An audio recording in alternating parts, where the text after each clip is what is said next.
On the morning of Monday, August 21st, 1911, it was a routine cleaning and maintenance day at the Louvre Museum in Paris. The museum was closed to the public, but the staff was busy inside. In the Salon Carré, right between the masterpieces, there was a massive void on the wall.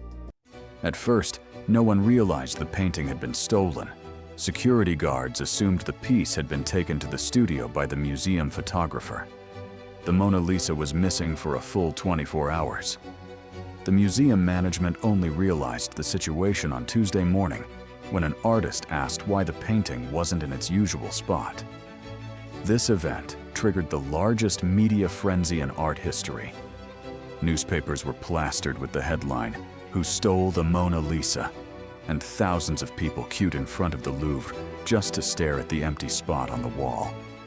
Today, we are bringing together the world's two most recognizable icons, the Mona Lisa and the David. One is a small poplar panel measuring 77 by 53 centimeters, 30 by 21 inches.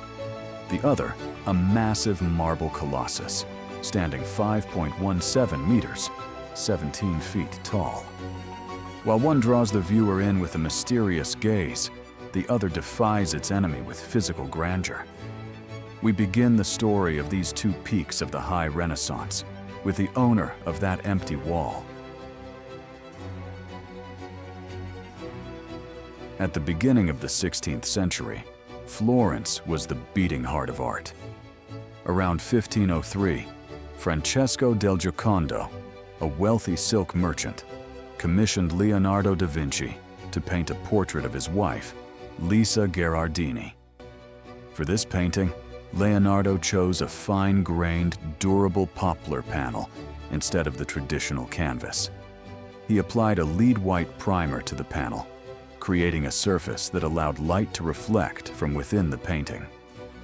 Breaking from the tradition of stiff, profile-view Italian portraits, Leonardo depicted Lisa in a three-quarter pose, with her hands folded in the front, introducing pyramidal composition to the art of portraiture. The sfumato technique. Leonardo used in this painting is a method of applying paint in such thin layers that it is impossible to see individual brushstrokes with the naked eye. One of the greatest displays of genius in the painting is the asymmetric horizon line. The landscape on the left side is significantly lower than the one on the right. As the viewer's brain tries to reconcile these two different levels, it creates an illusion that the subject's shoulders are moving or breathing. Leonardo never delivered this painting to the merchant. In 1516, when he moved to France at the invitation of King Francis I, he carried the painting with him in his saddlebag. When he died in 1519, the king purchased the painting. For centuries, this masterpiece hung in royal bathrooms and later in Napoleon Bonaparte's bedroom. The man behind the 1911 heist, Vincenzo Peruggia, was a carpenter who had worked at the museum. During his escape, he found the exit door locked, but a passing plumber, assuming he was a legitimate employee, opened the door with his own key. Peruggia kept the painting hidden in the false bottom of a trunk in his Paris apartment for 2 years. His capture in 1913 in Florence made the painting a global legend. The discovery of a twin copy in the Prado Museum in 2012 revealed an important truth. A student had imitated Leonardo at a nearby easel for every brushstroke he made. This copy still shows us the eyebrows that faded from the original over time, and the vibrant old colors where lapis lazuli pigment was used.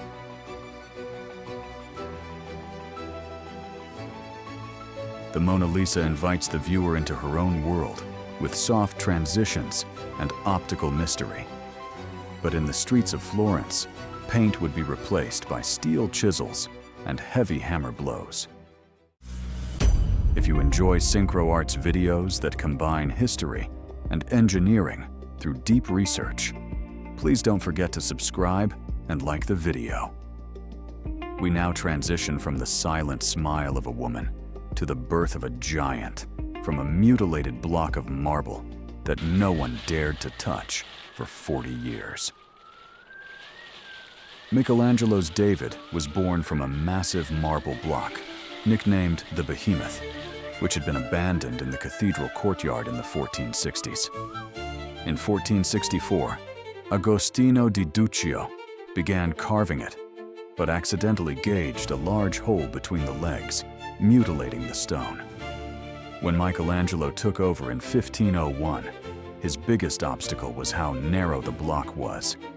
To fit the figure into the damaged stone, he had to slightly rotate David's body and narrow the shoulders. This giant, standing 5.17 meters, 17 feet tall, weighs approximately 5.4 ton, 12,000 pounds. Michelangelo chose to depict David not after killing the giant Goliath, but in the high-tension second, just before the fight. The bulging veins in the right hand and the strained neck muscles are anatomical evidence of an adrenaline surge. To capture this detail, Michelangelo studied cadavers at the Santo Spirito mortuary, scientifically examining how muscles attach to bones. Since the statue was originally intended for the cathedral roof, Michelangelo intentionally carved the head and the right hand about 15% larger than normal proportions so they wouldn't look small to viewers below. He also carved heart-shaped pupils into the eyes, making David's gaze appear much sharper in the sunlight. When the statue was completed in 1504, its transportation was a major logistic event. It was moved on a wooden rail system, pulled by 40 men over 4 days. The David quickly became a symbol of the Florentine Republic's defiance against tyrants. In 1873, the original statue was moved to the Accademia Gallery to protect it from pollution. Today, this 5.4-ton, 12,000 pounds, giant stands on a specialized seismic base equipped with sensors to dampen earthquake vibrations. It is no longer just a statue. It is a high-tech preservation project. The Mona Lisa and the David. One a smoky mystery born from a merchant's commission. The other, a political will forged from a flawed block of marble. Leonardo and Michelangelo proved to the world that art is not just talent, but also anatomy, optics, logistics, and engineering. For 500 years, one has watched us with a smile, while the other remains on guard against an invisible enemy. And we, between these two titans, continue to explore the limits of human genius. Thank you for watching this week's episode of SynchroArt. Don't forget to like the video and subscribe to our channel so you don't miss the next synchronization. Keep the vision of history in focus.